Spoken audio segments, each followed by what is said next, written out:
মানুষের শরীরে স্বাভাবিক তাপমাত্রা বজায় রাখার জন্য ঘামের আকারে জলের বাষ্পীভবন একটি অপরিহার্য প্রক্রিয়া। মানবদেহের আপেক্ষিক তাপ 840 ক্যালোরি কেজি ডিগ্রি সেলসিয়াস এবং শরীরে 37 ডিগ্রি তাপমাত্রা ঘামের বাষ্পীভবনের লীন তাপ 5,37,600 ক্যালোরি কেজি। একটি নির্দিষ্ট খাবার গ্রহণ করলে বরুণবাবুর 80 কেজি ভরের শরীরের তাপমাত্রা 2 ডিগ্রি বাড়বে বলে আশা করা হচ্ছে। শরীরের তাপমাত্রা নির্দিষ্ট মানে বজায় রাখার জন্যে বরুণবাবু বাইরের তাপমাত্রায় 37 ডিগ্রি রাখা মিনারেল ওয়াটারের এন বোতল জলপান করেন। প্রতিটি 250 গ্রাম জল আছে মানে বোতলেতে, যা শরীর থেকে তাপ নিয়ে ঘাম হিসাবে বের হয়ে যায়। ধরে নাও যে এই জল সম্পূর্ণ পরিমাণে ঘামে রূপান্তরিত হয়ে বাষ্প হয়ে যাবে, সেক্ষেত্রে এনের পরিমাণ নির্ণয় করো। যে সূত্র H সমান mst, এখানে H দেওয়া আছে দেখো 2 ডিগ্রি উষ্ণতা বৃদ্ধিতে মানবদেহে উৎপন্ন তাপ, m দেওয়া আছে 40 কেজি আর s দেওয়া আছে 840 ক্যালোরি কেজি ডিগ্রি সেলসিয়াস।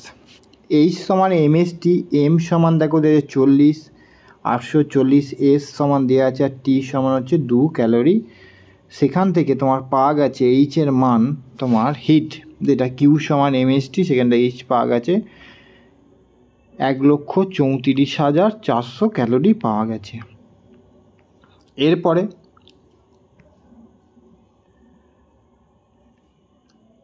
ঘামের বাষ্পীভবনের লীন তাপ 37 ডিগ্রি সেলসিয়াসে কত?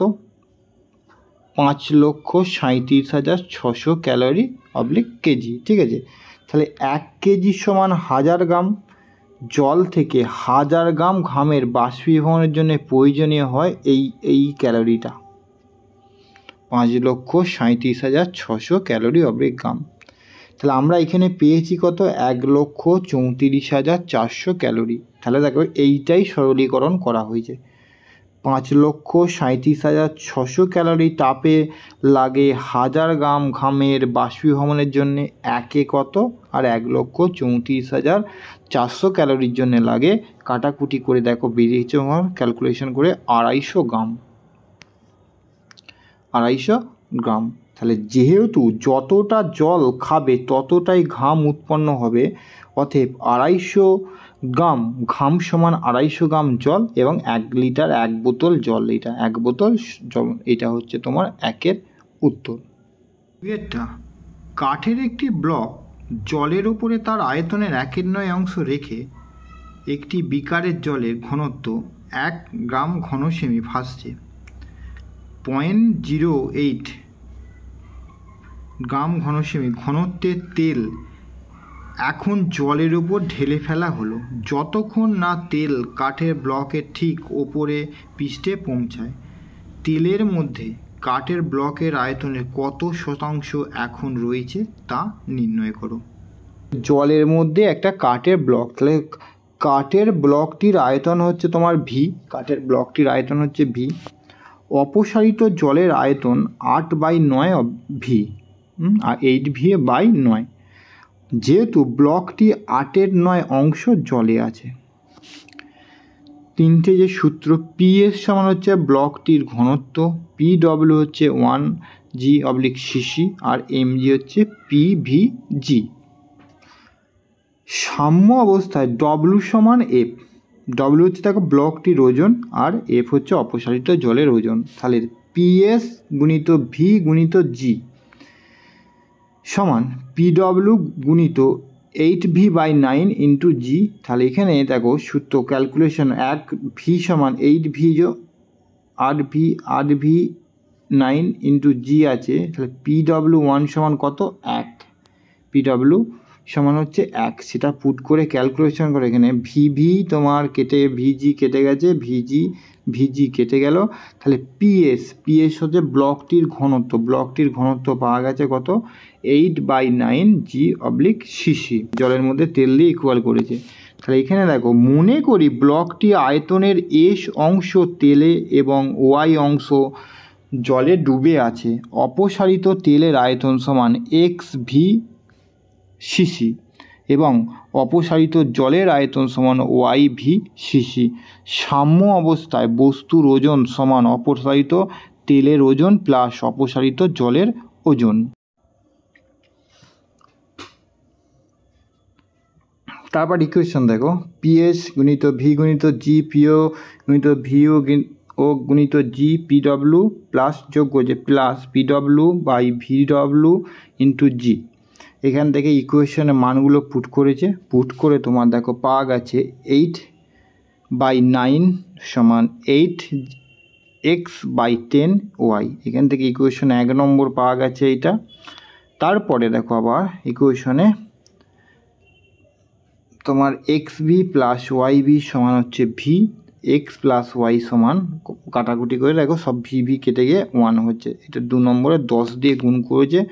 দুটো থেকে ইকুয়েশনে মান বের করা হয়েছে 5-এর 9, 5-এর 9 তোমার। তাহলে তেলে ব্লকটির আয়তনের 5-এর 9 অংশ থাকবে। এই 5-এর 9টাই হচ্ছে 2-এর উত্তর। 3 নম্বর বলছে একটি উজ্জ্বল বিন্দু আলোক উৎস থেকে আলো একটি সমতল দর্পণের ওপর পড়ছে।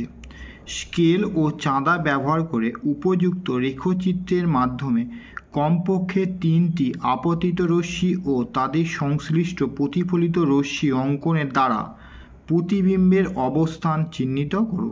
তোমার আঁকা চিত্রের মাধ্যমে রশ্মির প্রকৃত পথ এবং প্রকৃত পথ নয় এমন রশ্মির মধ্যে পার্থক্য বজায় রাখা, বস্তু এবং প্রতিবিম্বের দূরত্ব চিহ্নিতকরণ করো এবং পরিমাপের পরে তাদের মান নির্ণয় করো।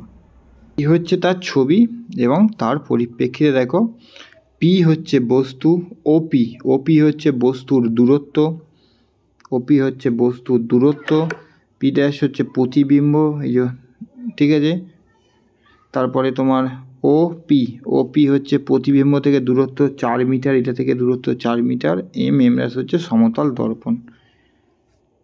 এই ছবিটা তোমাকে কী করতে হবে, প্রতিবিম্বের দূরত্ব চিহ্নিত করে পরিমাপ করতে হবে। এই ছবিটা তোমাকে ড্রয়িং করে আর এই বিষয়গুলো তোমাকে পাশে লিখে দিতে হবে। 4টা 6 মিটার পার সেকেন্ডে সমবেগে চলমান একজন সাইকেল আরোহী এ অপর একজন সাইকেল আরোহী বিকে অতিক্রম করে যে এর থেকে 3 সেকেন্ড আগে একই বিন্দু থেকে যাত্রা শুরু করেছিল এবং একই পথে একই দিকে 1 মিটার পার সেকেন্ড সমত্বরণে চলছিল, তাদের কি পুনরায় দেখা হবে?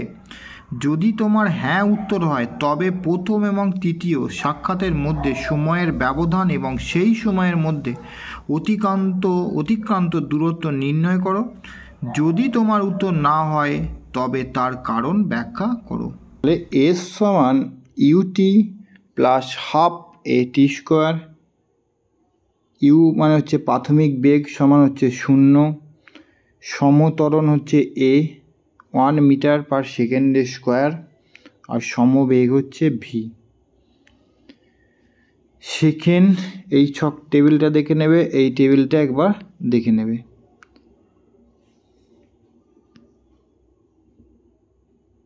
হলো, অতএব বি যাত্রা শুরু করার 6 সেকেন্ড পর এবং এ যাত্রা শুরু করার 3 সেকেন্ড পর তাদের প্রথম সাক্ষাৎ হবে।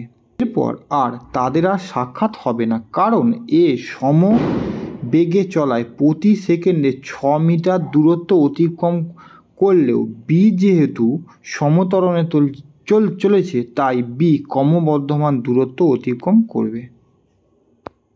দুটি ধনাত্মক আধান Q1 এবং Q2 1 মিটার দূরত্বে রাখা রয়েছে। Q1 এবং Q2 এর সংযোগকারী রেখার Q1 থেকে 0.36 মিটার দূরত্বে একটি আধান Q স্মল q দেখো স্থাপন করা হলো। দেখা গেল Q আধানটি স্থির অবস্থায় রয়েছে। এখানে Q1কে অপরিবর্তিত রেখে Q2 থেকে 4 Q2 এ পরিবর্তন করা হলো। আধান কিউর অবস্থার কোন দিকে কতটা সরিয়ে নিলে কিউ আবার স্থির অবস্থায় থাকবে। মোট হচ্ছে 100 সেমি, Q1 এবং Q2 মাঝখানে Q, এটা হচ্ছে 36, এটা 64, এটা Q1 Q2, এটা হচ্ছে 100 সেমি, এটা হচ্ছে x সেমি, আর এটা 100 মাইনাস x সেমি।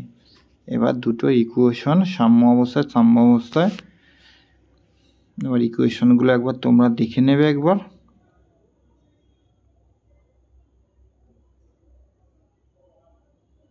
ঠিক আছে, তাহলে কিউ আধানের দিকে 36 মাইনাস 21.95 সেমি সমান 14.05 সেমি আরও সরিয়ে নিলে সাম্য অবস্থায় বজায় থাকবে।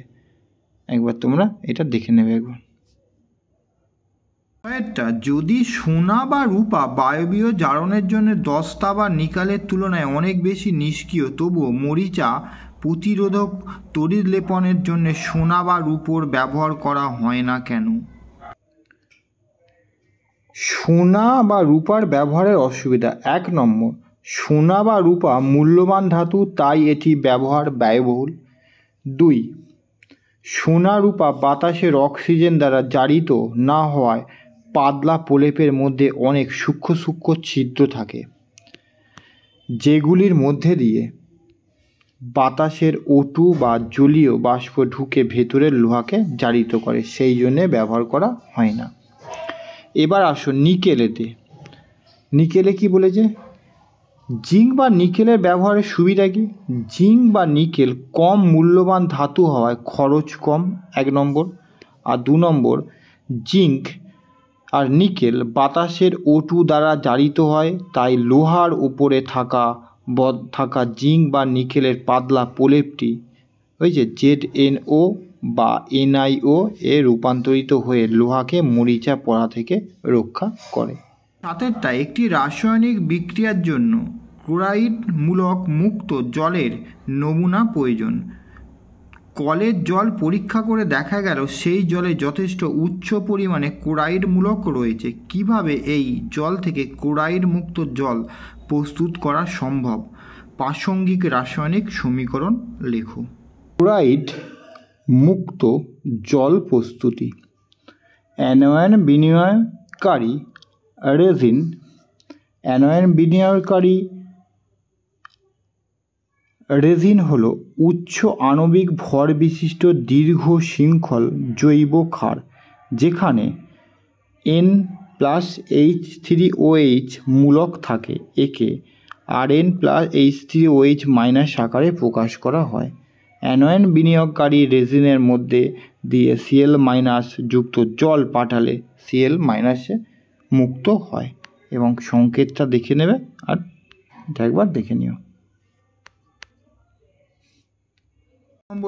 সালোক সংশ্লেষের সময় সূর্যালোকের উপস্থিতিতে গ্লুকোজ গঠনের সামগ্রিক বিক্রিয়ার হয়েছে সমীকরণের দাও। এই বিক্রিয়ার ক্লোরোফিলের ভূমিকা উল্লেখ করো। সংকেতটা দেখবে একবার। 6CO3 + 6H2O, C6H12O6, 6O2 plus শক্তি। এবার ক্লোরোফিলের কি ভূমিকা? সালোক সংশ্লেষ প্রক্রিয়ায় আলোক দশাতে NADP+ কে NADPH বিজারিত করতে এবং H2O কে O2-তে জারিত করতে অনুঘটকের ন্যায় কাজ করে। আমরা কি Fe2SO4 জায়গায় Fe2S3O12 হিসাবে ফেরিক সালফেটের সংকেত লিখতে পারি? তোমার উত্তরের সাপেক্ষে যুক্তি দাও। ফেরিক সালফেট হলো একটি আয়নীয় যৌগ। আয়নীয় যৌগগুলো ক্যাটায়ন ও অ্যানোয়নগুলির মধ্যে পারস্পরিক স্থির তড়িৎ আকর্ষণ বল দ্বারা ত্রিমাত্রিক জ্যামিতিক বিন্যাসে সজ্জিত হয়ে ক্লাস গঠন উৎপন্ন করে। তাই আয়নীয় যৌগে কোনো স্বতন্ত্র অণুর অস্তিত্ব নেই, অর্থাৎ ফেরিক সালফেট কোনো নির্দিষ্ট অণু নয়। তাই এর সংকেত Fe2SO4 এই আকারেই লিখতে পারি। Fe2S3O12 আকারে লেখা যাবে না। যদিও পরিচিত জ্বালানির মধ্যে তরল হাইড্রোজেনের ক্যালোরিফিকের মান সবথেকে বেশি অটোমোবাইল জ্বালানি হিসাবে এটির প্রয়োগ এখনও খুব সুবিধাজনক নয়। কয়েকটি কারণ প্রস্তাব করো। তরল হাইড্রোজেনের ব্যবহারের অসুবিধা। 1 নম্বর, তরল হাইড্রোজেনের জ্বালানি মূল্য অনেক বেশি হলেও এর উৎপাদন ও সংরক্ষণ প্রচুর ব্যয়বহুল। 2, হাইড্রোজেন অত্যন্ত দাহ্য, বিস্ফোরক ও সামান্য ছোট স্পার্কেও জ্বলে উঠতে পারে। 3, তরল হাইড্রোজেনের জ্বালানির পরিবহনেও অসুবিধা। এই 3টে হচ্ছে তোমার তরল হাইড্রোজেনের ব্যবহারের অসুবিধা।